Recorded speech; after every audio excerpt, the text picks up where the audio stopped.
día de hoy estamos aquí porque ya estamos cansados, ya llevamos años luchando por estos pesticidas.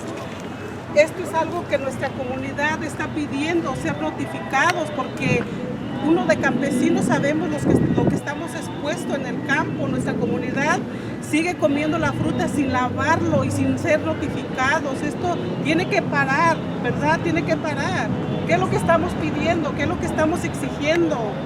Justicia. ¿Y si lo vamos a lograr? Sí. ¿Cuándo? Ahora. Es el momento de decir, ya basta, nuestra comunidad está siendo envenenada, esto tiene que parar. Co-director of California's Pesticide Reform. What do you think about this study and investigation?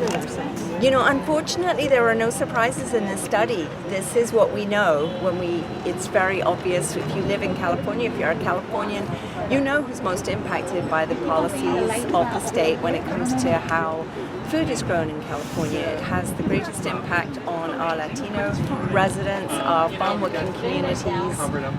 They are not adequately protected. They work and live with the constant threat of harms to their health, threat of retaliation, fear.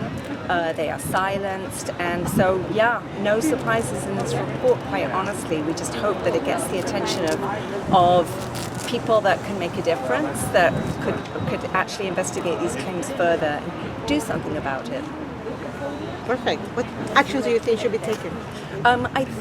We've always felt like there's such a clear civil rights violation occurring systemically across the board when it comes to how pesticides are regulated in California. So we want to pursue a civil rights claim. We want to ensure that the way pesticides are regulated in California no longer burdens one segment of the population more than any other. Y mientras eches un cantito a ver, los de la unión, ¿se puede o no se puede? Sí, se puede. A ver qué unión es más fuerte, a ver, griten. Arriba con el campesino. Eso, arriba. Oscar, tienes que dar la bendición oficial. ¡Que viva el pueblo! ¡Que viva! ¡El pueblo! ¡Que viva!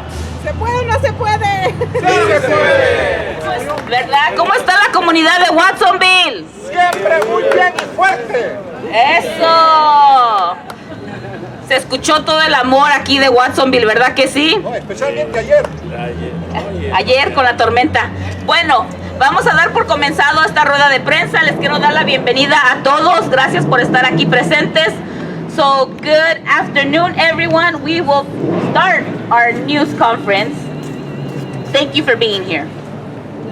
So, good afternoon and welcome to our news conference for the advisory opinion of the People's Tribunal on pesticide use and civil rights in California. I am Yaneli Martinez, your MC for today, so bear with me, and Greenfield City Council member, but most importantly, SAS organizer with Californians for Pesticide Reform, and also a mother of 4. Gracias. So the state of California uses more harmful pesticides than any other and allows farm worker communities like this one in Watsonville to be exposed to highly hazardous pesticides that can permanently damage brains, lungs, and even cause cancer. Usually, you can't see them or you can't even smell these highly toxic chemicals, but they can do severe damage to humans, animals, and our environment in very tiny amounts. Did you hear that? In very tiny amounts. And these pesticides can drift at harmful levels for miles. Big Ag and the pesticide companies would like the whole issue of pesticides to stay unseen, unheard, and invisible. But must end the invisibility. We need to end that today. We need to end the secrecy surrounding pesticides and end the environmental racist policies. Yes? Yes. That allow communities that are disproportionately Latino and indigenous to be harmed. Thousands of lives are at stake, and I mean thousands. We demand to be heard. We demand to be healed. Last fall, 100 of us held a People's Tribunal on pesticide use and civil rights in the San Joaquin Valley town of Lindsay in Tulare County. Dozens and dozens of farm workers, health professionals, scholars, and legal experts testified about the experiences and concerns about pesticide use in the state of California.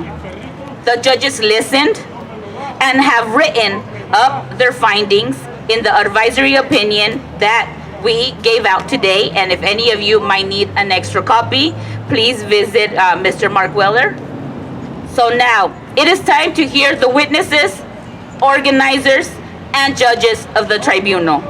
Our first speaker is the co-director of the statewide Californians for Pesticide Reform, and she also happens to be my wonderful boss. What else can I say about her, right? Jane Selin. She has been the leader in the CPR network for more than 200 organizations for 5 years now. 5 of the most intense years of pesticide reform history. Jane? Thanks, Yaneli. Welcome, everyone. Jane Selin, co-director of the statewide coalition Californians for Pesticide Reform. We've called this press conference to bring attention to the devastating findings of an advisory opinion on pesticide use and civil rights in California. Devastating, but not surprising. Our coalition has been organizing to address the pesticide threat in our state's agricultural regions for almost 3 decades. We push our decision makers to ensure that growing food doesn't mean poisoning our neighbors or threatening the health and safety of the workers who bring food to the table. Through our collective work, our coalition has won several important victories over the years, including withdrawals or bans of some of the very worst, most toxic chemicals, protections for kids from pesticide drift during the school day, and a commitment by the end of this year to provide the public with advanced notification of applications of the most hazardous pesticides. That's a truly precedent-setting win. Over the course of our 3 decades working on these issues, we have compiled a damning record of state policy that time and again puts industry profits ahead of the health of people, workers, children, and the environment. It's a record of weak, inconsistent, neglectful, and often openly hostile enforcement by county agricultural commissioners. We've seen our state regulator, the Department of Pesticide Regulation, or DPR, ignore the state's own expert scientists and allow a cancer-causing fumigant pesticide to be used at many times the safe level. When we challenged them, they fought us in court for years with Dow Chemical by their side, just for the right to keep on poisoning farm working communities. We've seen how county agricultural commissioners routinely rubber stamp permits for hazardous pesticide use right next to homes and schools, ignoring the law that requires them to consider local conditions, consider safer alternatives, consider the cumulative burden of exposure to multiple chemicals. And then when we try to challenge these permits, we see DPR just this month brazenly try to change the rules to make it much harder in future to challenge those permits. We and our members, and you're seeing many of them here, have been disrespected, ignored, threatened, lied to, lied about, repeatedly. We've had cops on horseback called out to a peaceful protest in Sacramento. We've had an ag commissioner warn growers to call the cops on residents collecting air monitoring samples. We've received threatening phone calls warning us not to speak out. And We've painstakingly documented who is most hurt by our state's policies. We know that 97% of farm workers are Latino or Indigenous. 91% are immigrants.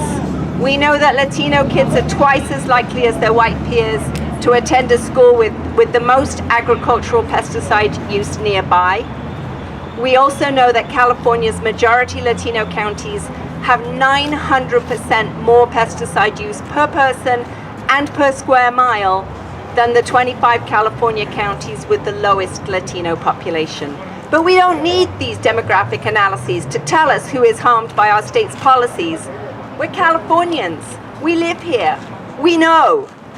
And if a set of state policies that so obviously targets one group of Californians for disproportionate harm isn't a civil rights violation, we don't know what is. Yes.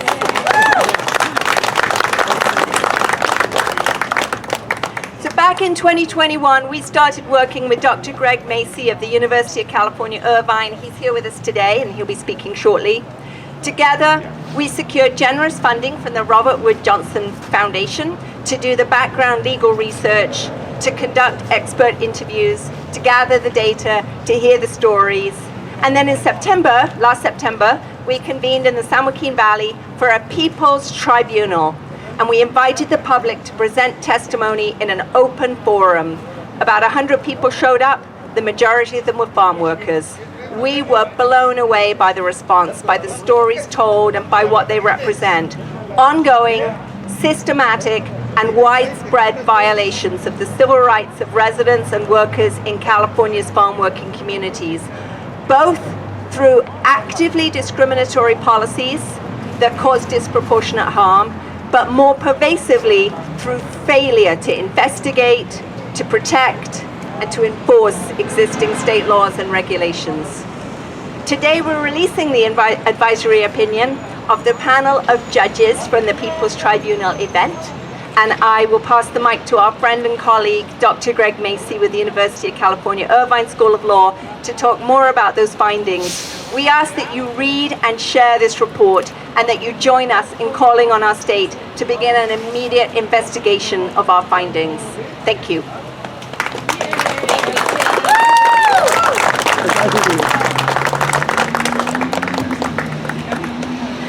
So like my boss mentioned, Ms. Jane Sellen, attorney Professor Greg Macy is up next.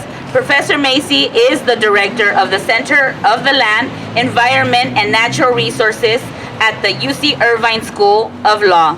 He has been the main force behind bringing the People's Tribunal together, and we are so pleased to have him with us here today for the next piece of our march towards justice with the advisory opinion. What do we want? Justice! Yes, Dr. Macy.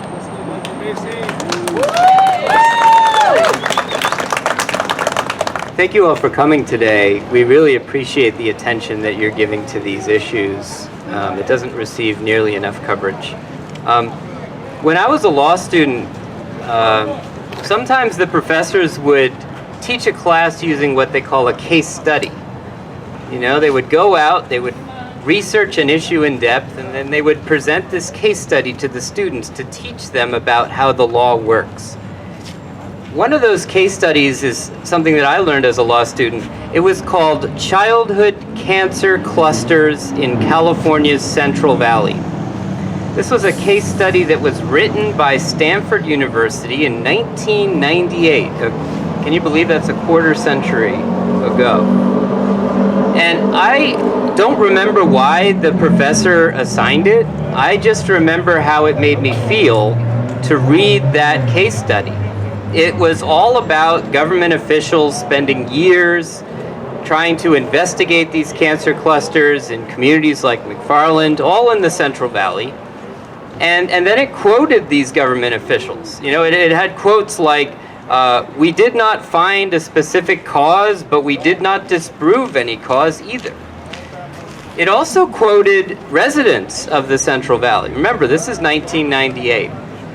It quoted residents saying that the investigation made them feel abandoned. One of the residents said, we have this cloud over us. We were hoping that an explanation would come and chase the cloud away. The case study concluded, and I had to look this up the other day just to believe it. The case study concluded, years of epidemiological research has yet to produce a smoking gun.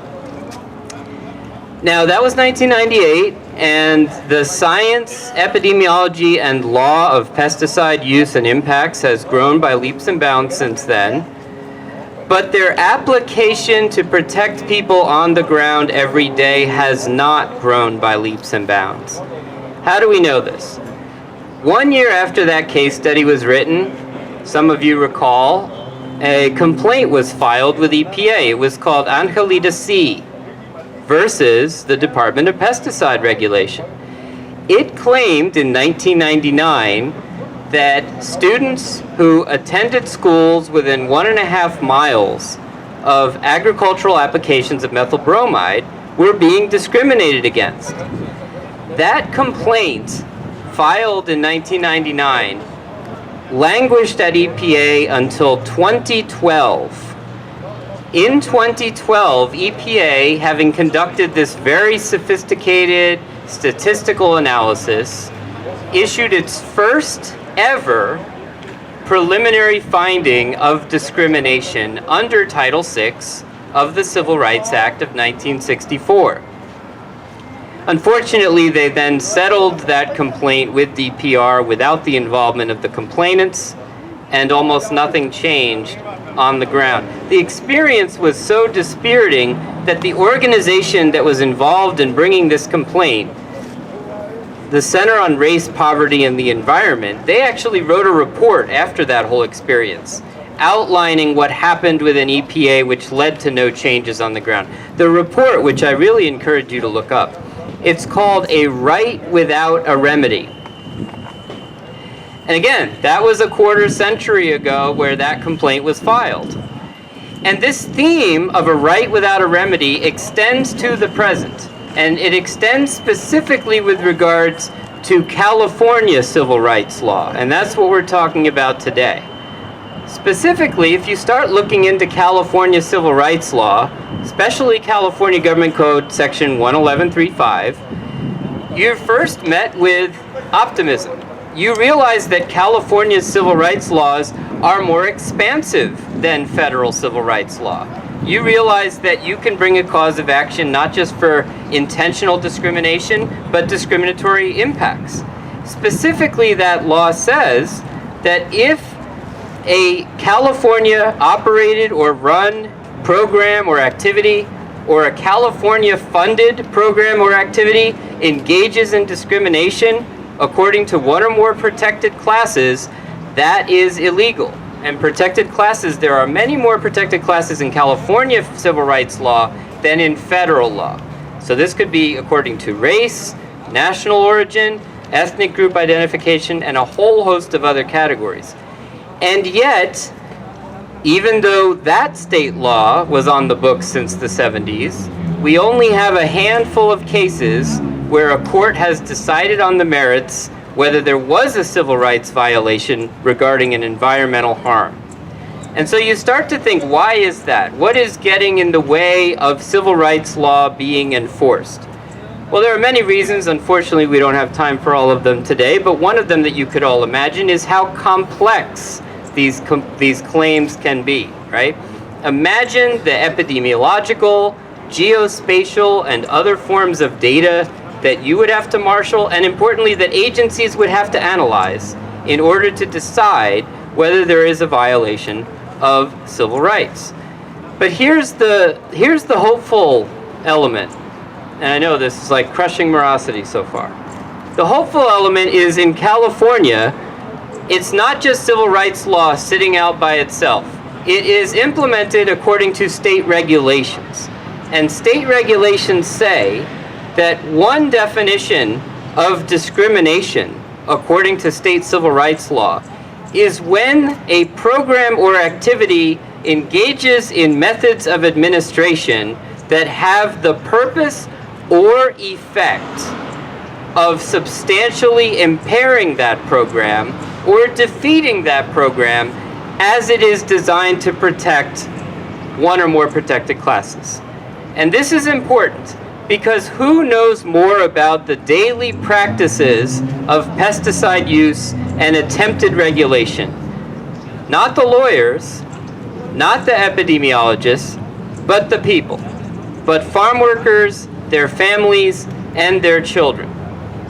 And for the past year and change, I've had the great privilege of meeting with and working with a statewide coalition for pesticide reform that for decades has gathered information about those daily practices, often with little fanfare. And we've had the privilege of meeting with that coalition. We've had the privilege of interviewing people who are experts in pesticide, the science of pesticide use and impacts, and the regulation of pesticide use and impacts. But we didn't want to just stop at interviewing people, right? Interviews, even when they're carried out with great care, they can be isolating, they can be extractive. And so we organized the People's Tribunal in the fall to give people a chance to come and testify about their experience without the strictures of a courtroom or a legislature or a very precise issue that people are normally focused on in those proceedings, right? And as Jane said, the results were shocking, but not surprising. And so the combined testimony of the People's Tribunal and the interviews that we conducted inform the advisory opinion that you have before you today. And what did they say? Time and time again, people providing testimony and farm workers whom we interviewed, they gave us a sense of a series of practices that impair or substantially defeat state-funded and state-operated programs. They told us not just about a breakdown of notification, reporting, and complaint processing due to language barriers, a culture of fear, isolation, misinformation, intimidation, and retaliation. And they talked about how this breakdown in notification, reporting, and complaint processing led necessarily to certain results. Because of this dynamic that farm workers and their families experience every single day, the Department of Pesticide Regulation and the County Agricultural Commissioners do not receive the vast majority of reports or complaints that they would otherwise receive from Latino and transnational indigenous communities. They miss multiple opportunities to find that health hazards appear generally within those communities, which should trigger field inspections and potentially canceling permits. They do not ensure that warnings, trainings, and other essential protections for Latino and transnational indigenous farm workers are equally available. They do not give adequate attention to local conditions, including the effects that pesticides have on Latino and transnational indigenous communities when they grant permit approvals. And they fail to reevaluate pesticides and whether current practices must change when there is reason to believe that they cause unreasonable adverse effects on people and the environment. These dynamics are ongoing, they are pervasive, they are heartbreaking, and they do not require lawyers or epidemiologists to prove. Farm workers and their families have known about them for generations, and we call upon the California Attorney General's office to investigate these practices that substantially impair or defeat multiple programs designed to protect the public. Thank you.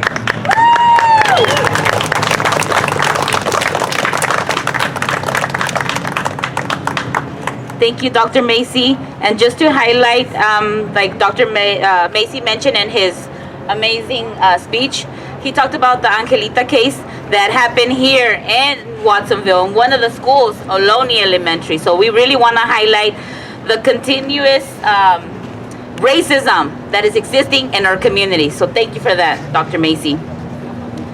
Now I'm going to introduce Dr. Lopez, Dr. Ann Lopez, who needs no introduction to those of us who live in the Monterey Bay area. We just call her Dr. Ann.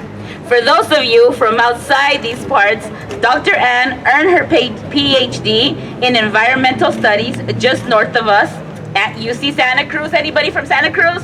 Woo!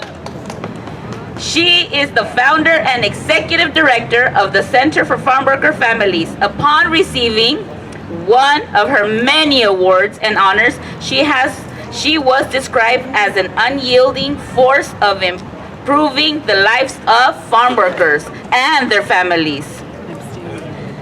So who better than her to talk about the environmental racism that is happening in our communities? So with that, I want to introduce one of the judges, Dr. Ann Lopez.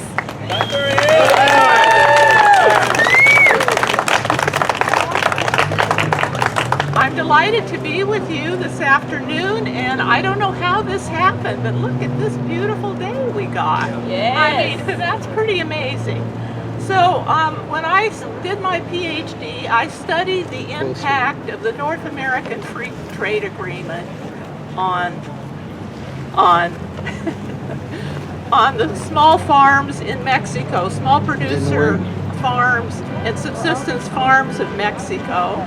And I was appalled by what I found. I was amazed that I was a citizen of a country that would create so much pain and suffering in another country adjacent to our own borders and force people off their land to migrate in order to survive, not for a better life, just to survive.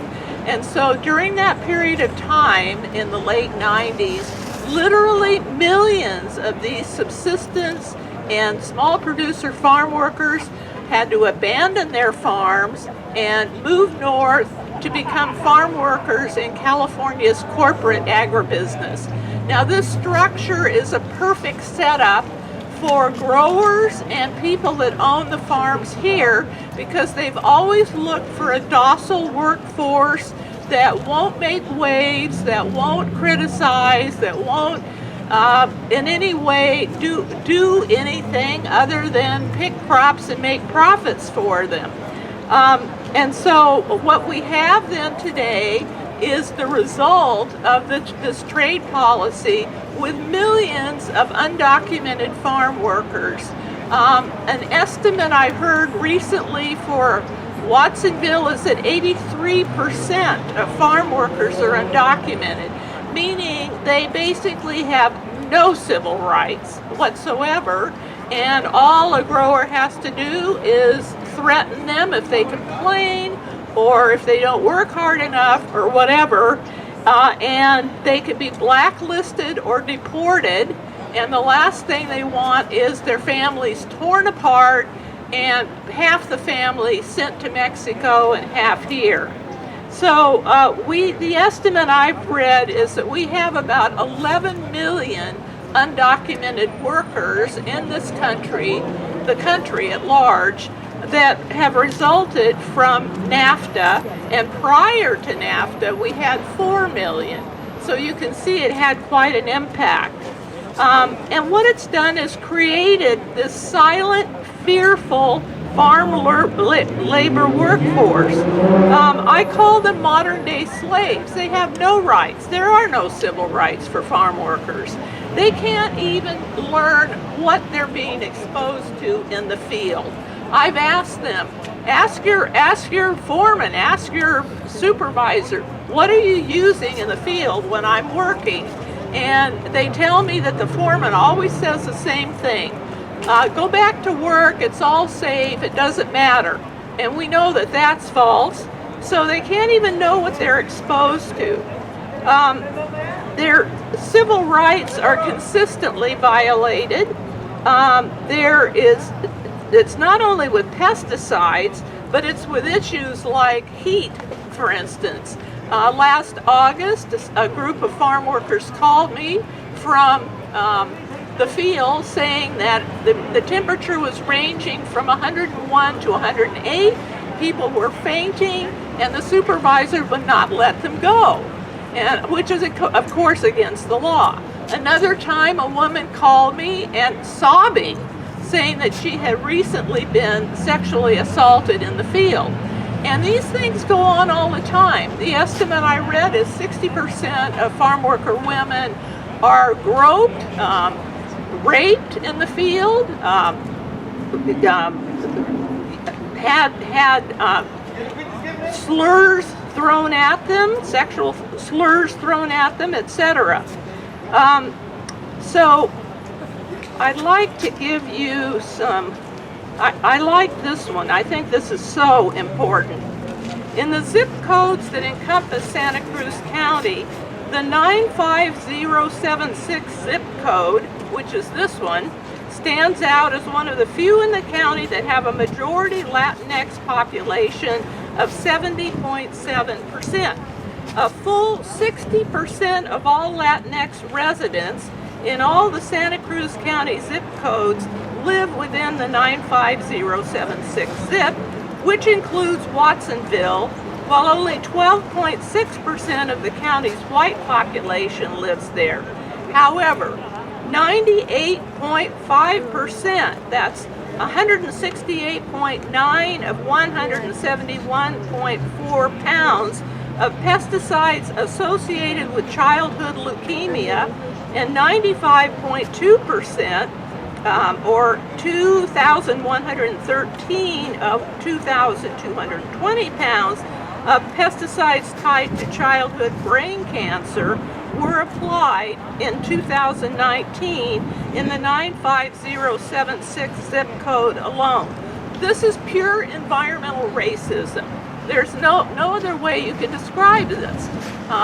This would never happen in North County. There would be uproars about it. And for here, there's nothing. I think farm workers are viewed as somehow expendable. So I am sick and tired personally of meeting families regularly that have children with leukemia, brain cancer, bone cancer. In fact, just a month ago, one farm worker sent me a picture of her daughter just before she died of bone cancer at the age of 13. 13. Let's see, ADHD, autism, learning disabilities, developmental disorders. These are children. Why in the world is this allowed in a so-called civilized society? The value of the People's Tribunal to me is to see how pervasive this is. This is not just a localized issue.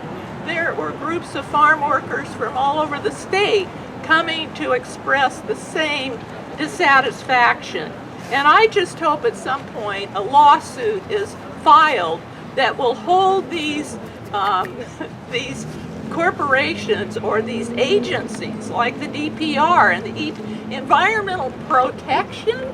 What protection? Environmental protection agencies accountable for either change their name or make them accountable, but their name does not reflect what they do. So I'm getting the signal that I've talked long enough. Thank you very much for listening to my rant, and I hope you have a lovely day.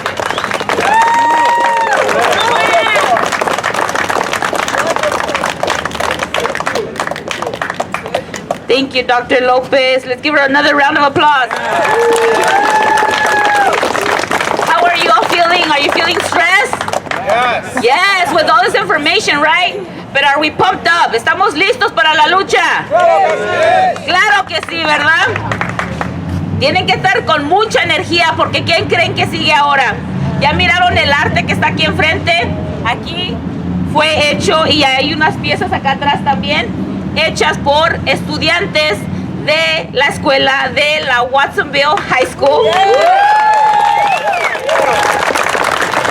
Ahora les voy a presentar. Now I'm switching over and we are going to introduce our Watsonville High School students. Wow.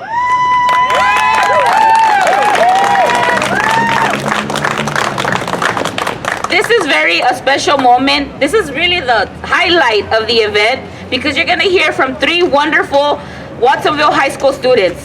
They're in their lunch break right now, right? So let's give them another round of applause. They're missing lunch to be here, to be part of this news conference, to give their testimony. And more importantly, they're here because they're surrounded by so many legends. Let's give all of you a big round of applause. Y los que están allá, que no se quisieron acercar, también un aplauso para ustedes, de verdad. Our future looks wonderful because we have leaders like many of you here that you see that are teaching the next generation of leaders. So I want to introduce Rocio Ortiz, Jessica Gonzalez, and Ana Rivera.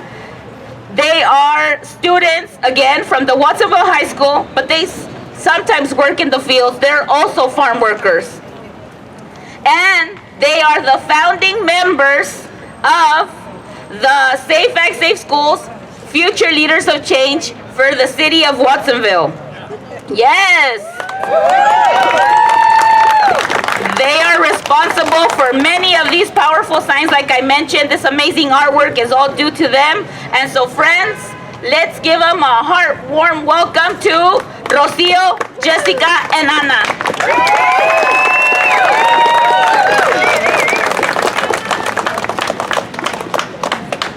Buenas tardes a todos, muchas gracias por estar aquí para escuchar nuestro testimonio y lo que vivimos nosotros.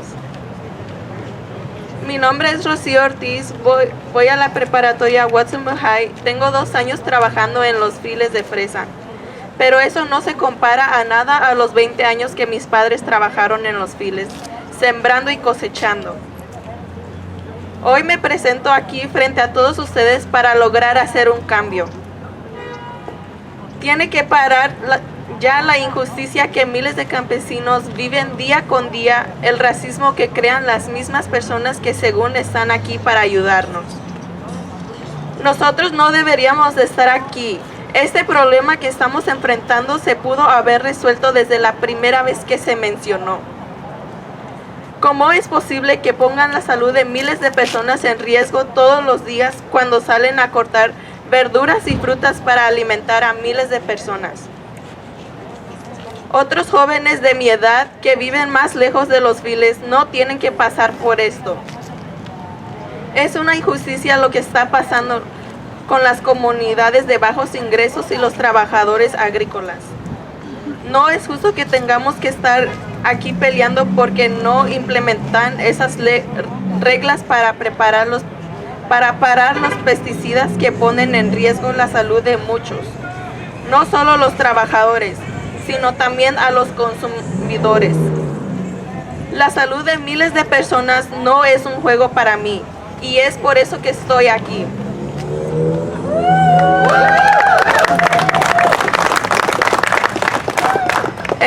He escrito un poema que habla de mi experiencia que tristemente le ha pasado a muchos más. Mi poema se titula Ponte en mi lugar.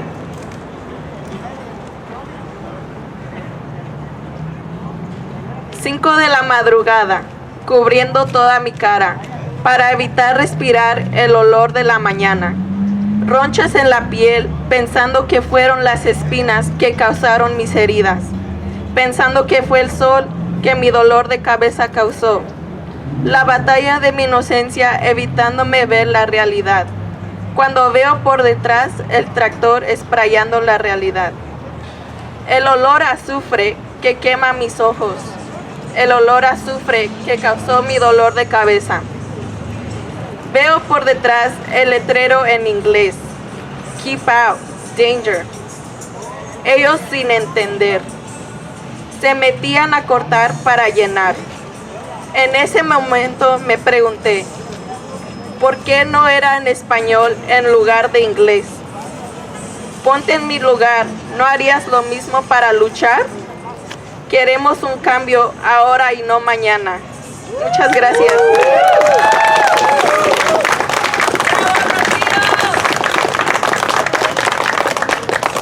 Hello, my name is Jessica Gonzalez. I'm a senior at Watsonville High School and I'm a member of staff. I come from an indigenous family from Oaxaca, Mexico. My parents migrated here in 2000 and started working in the fields in 2010. When I started working in the fields, I noticed injustice. One of them being pesticide, and I say injustice because I would regularly see a truck that carried pesticides, not far from us, like 20 feet away. They would spray these pesticides in the morning and have us work close to these sprayed fields. This pesticide smelled like metallic, it smelled like oily metallic, which was very strong and nasty. I was exposed to them at a very young age when my parents would come home with their dirty clothes that carry those pesticides. Farm workers provide you with your food, so why aren't you taking care of them? It's not just them, but also consumers. People buying food that carries those pesticides are getting sick.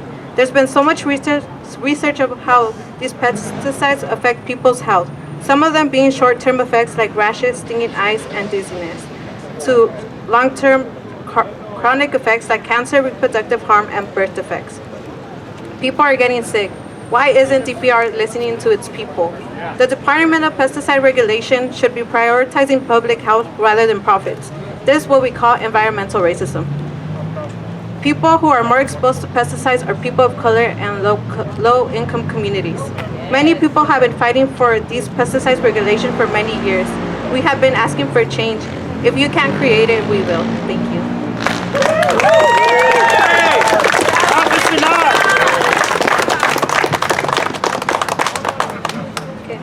Good afternoon, my name is Anaid Rivera Espinosa from Watsonville High School. I'm present here to give my testimony on pesticides. At the age of 12, I started working in the fields. One memory I recall, it was early in the morning around 11, when I noticed a big tractor spraying white powder over the fields. I didn't really mind it that much because at that time I was not informed of the cost that it will do to my health.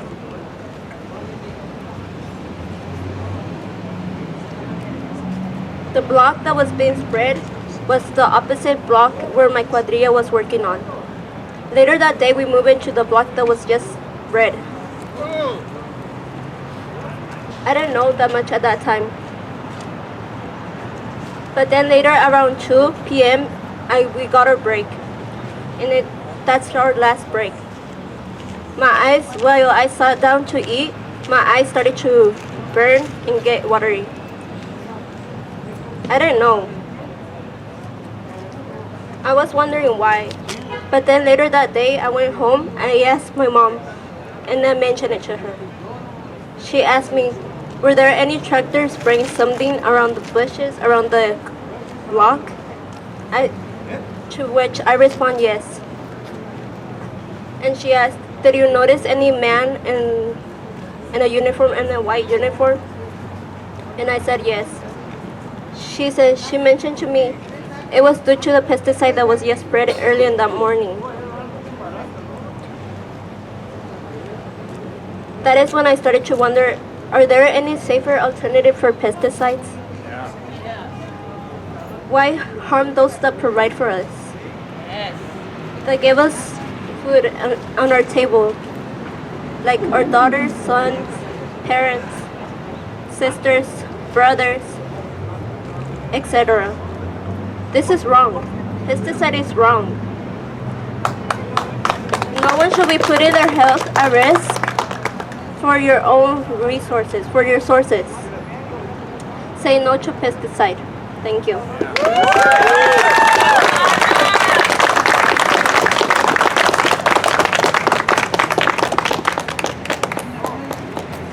Again, let's give them a big round of applause.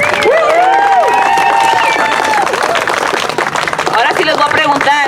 Watsonville High School, presente.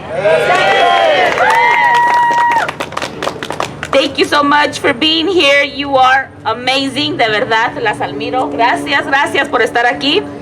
Ahora nos vamos con, now we move to Teresa Gomez. She's not only my colleague, she's a friend. Teresa Gomez, Ms. Gomez, is CPR's pesticide reform organizer in the Ventura area. Ventura presente. No los escuché, Ventura presente. They drove really early to be here today, specifically to talk about the People's Tribunal, to raise their voices regarding this environmental racism that we live here today throughout the state of California. She has helped build a powerful coalition called CAPS 805, and I believe she may introduce one of her members So, Teresa, te cedo la palabra. Buenas tardes, ¿cómo se encuentran? Bien. ¿Se siente la energía? Sí. ¡Sí podemos! ¡Claro que puede! Buenas tardes, mi nombre es Teresa Gómez. Yo soy organizadora comunitaria en el Condado de Ventura con la coalición CAPS 805, coalición que aboga por los pesticidas saludables. Hoy tuvimos que viajar muy temprano, pero es una lucha que estamos todos unidos el día de hoy. Y el Condado de Ventura está presente, pero quiero decir unas palabras. Ya basta, es suficiente, es hora de proteger nuestra salud, no las ganancias de las industrias, de los pesticidas. Juntos podemos hacer oír nuestras voces. Alto al racismo ambiental. ¿Sí se puede? ¡Sí se puede! Y le presento aquí a Eulalia. Ella va a comentar algo, tiene algo muy impactante que le sucedió durante su tiempo de trabajo. Eulalia. Gracias. Buenas tardes, ¿cómo están? Mi nombre es Eulalia Mendoza, soy organizadora comunitaria con la organización Proyecto Mixteco Indígena, mejor conocido como MICO, que está ubicado en el Condado de Ventura. La misión de MICO es apoyar, empoderar y organizar a la comunidad migrante indígena en la costa central de California. Hoy les quiero compartir una parte de mi historia personal. Vengo de una familia que trabajó como bracero en los Estados Unidos y quiero contarle que no ha sido nada fácil para mí y para mi familia trabajar en los campos agrícolas de California. Les comparto que en las últimas 2 décadas de mi vida estuve expuesta a los pesticidas en los campos agrícolas de California. Cuando trabajaba en los campos, los cuales marcaron mi vida por respirar pesticida todos los días mientras realizaba mi trabajo de día a día como trabajadora agrícola. Ahora tengo poco tiempo de ya no trabajar en los campos, pero las secuelas de pesticidas siguen en mi cuerpo con efectos secundarios que se quedaron de por vida. Hace 3 años me retiraron la matriz y ya no podré ser madre nunca más. Hace como 5 años también le retiraron la matriz a mi madre porque también le dio cáncer de matriz, que también trabajó en los campos agrícolas como braceros. También quiero compartirles que hace poco fui testigo de la muerte de un compañero campesino que murió por pesticida, por envenenamiento, ya que como los AIN están en inglés y mucha de nuestra comunidad indígena no saben leer ni escribir. Ellos no saben lo que dice un letrero, solamente agarró un pedacito de cartón, se sentó y después se llevó la mano a la boca y se envenenó. Si algunos de ustedes aquí presentes han visto cómo se muere una persona por envenenamiento, me van a entender, y si no, les voy a compartir lo triste que fue verlo, cómo se retorcía en el suelo, cómo se hacía pipí, cómo se hacía popó mientras su vida se iba. Por eso pedimos un alto al uso criminal causante de la muerte pesticida 1,3-D, conocido como telón, que causa cáncer en los trabajadores agrícolas. Quienes somos los que estamos 365 días al año en los campos agrícolas recogiendo la cosecha, bajo el calor, la lluvia, el frío, y llevamos el sustento a nuestra familia y poner frutas y verduras en la mesa de toda una nación. Regularmente hemos visto que en las comunidades más vulnerables, como la agrícola indígena de bajo recurso, hay más uso de estos químicos. Por eso para mí es un claro racismo ambiental. Por eso estoy aquí representando a la comunidad agrícola indígena. Muchas gracias por su atención.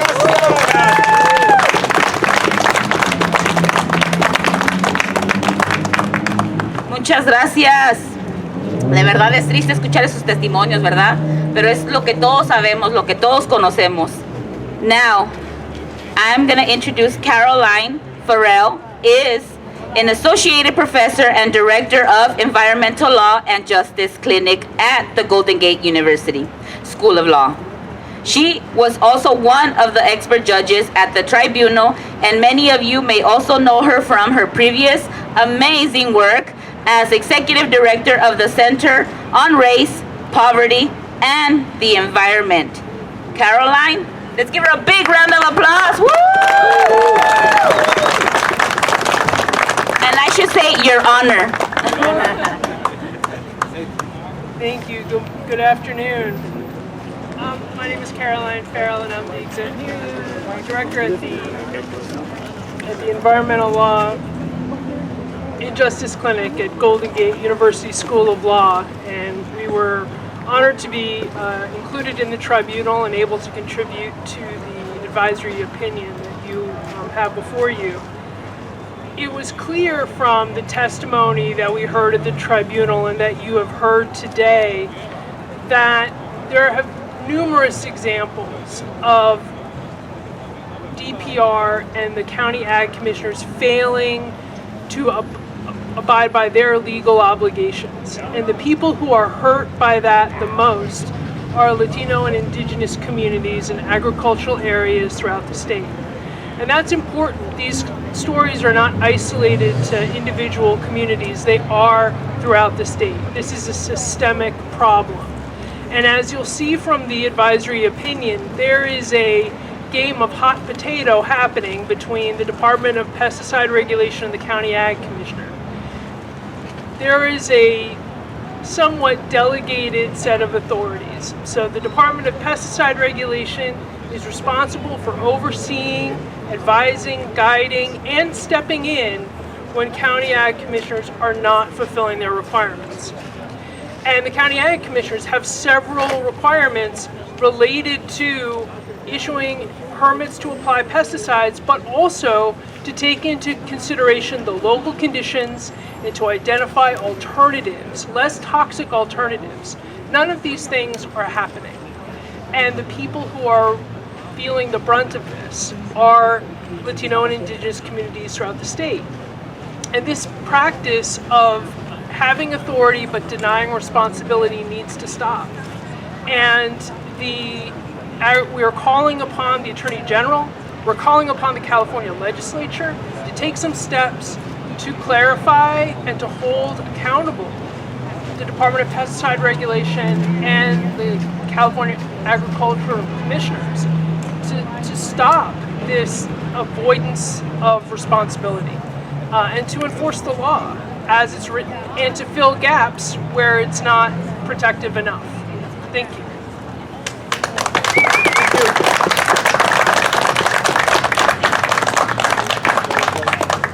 So I know all of you guys are tired. It's been long. We've been having this amazing sun. We've been hearing a lot of powerful testimonies to motivate us to continue the fight, right? Yes. So what do we want? Justice! Oh, I couldn't hear you. What do we want? Justice! And when do we want it? Now! Are you sure not tomorrow? No! Ahora! The tribunal judges have called for an immediate investigation of the evidence we have presented by the State Attorney General. They have also called for the immediate action by our state legislator to correct the ongoing violations of civil rights due to the failures of the Department of Pesticide Regulation and the County Ag Commissioners. And in the meantime, we will be hitting the streets and possibly the courts to get the justice we need. Are we stopping today? No!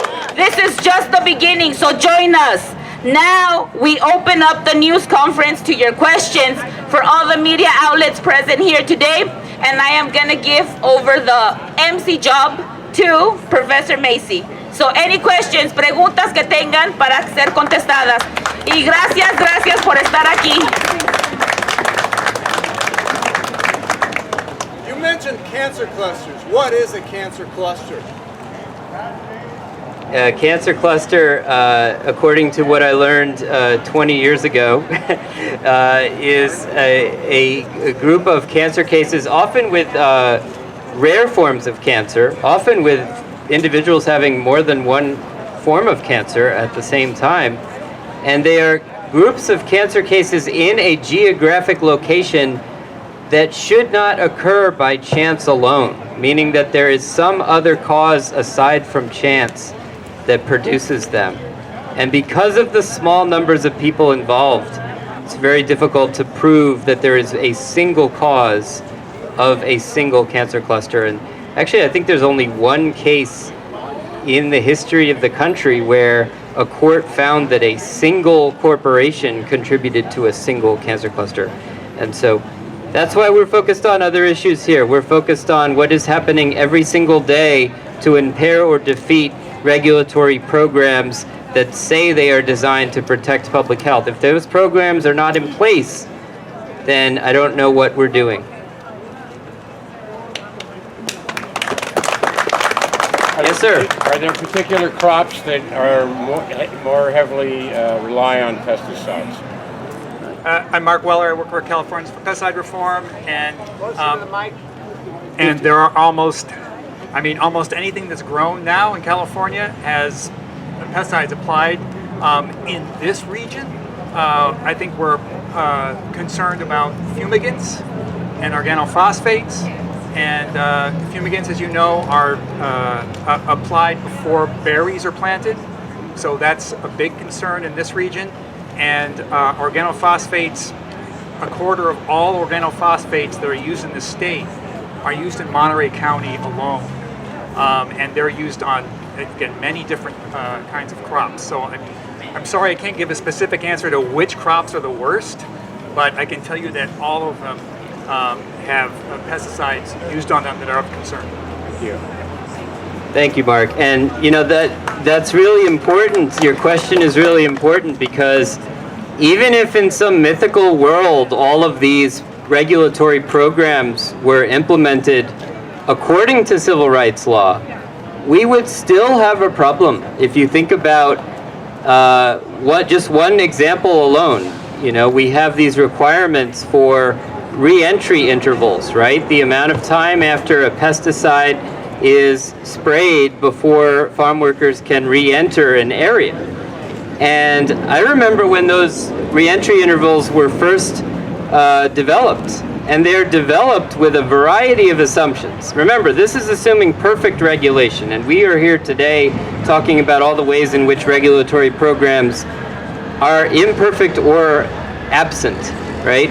But even in a perfect world, a re-entry interval is calculated based on a single active ingredient, assuming a 154-pound white male with no pre-existing conditions is entering the field, is not subjected to any synergistic effects of all the other ingredients surrounding them. And so even in a perfect world, our regulations leave certain people more protected than others. And that's the message. That's the message that everyone behind me has known for generations. And it's almost like I shouldn't be here. You don't need me here. You know everything you need to know to report on this issue, to report on the abject failures of the state and the county agricultural commissioners. And we just need people to continue to report on this so that riding the wave of your reporting, we can have some meetings with the California Attorney General's office. We can meet with their Bureau of Environmental Justice, which, by the way, when Vice President Kamala Harris was the California Attorney General, she issued a memo that you can find online that said, how do we advance environmental justice in California, which of course is codified in state law, right? It is required that we pursue environmental justice. She had a memo that said, how do we advance environmental justice? And she said there are two primary ways in which we should do it. The California Environmental Quality Act and California Government Code Section 11135, California Civil Rights Law.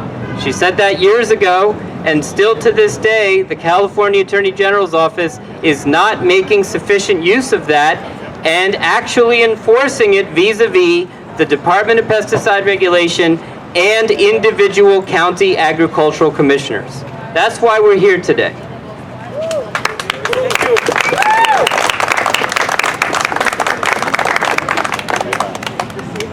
And of course, this is a first step, as everybody said, right? Civil rights claims are better the more precise they are.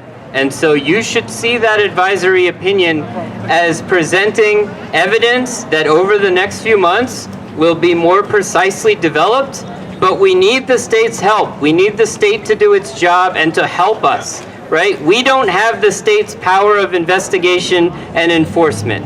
We can point the way toward these violations, but we need the Attorney General to help us investigate them and enact hearings, administrative hearings, with regards to these counties in particular, and with regards to the Department of Pesticide Regulation. Why are we asking for all of this to be done vis-a-vis these agencies? Because, again, agencies, state-operated programs, state-funded programs are not supposed to use state funds to discriminate. They are not supposed to do that. That's what the law says. But if we don't do anything about it, we don't have civil rights laws. We just have words on paper. That's why we're here.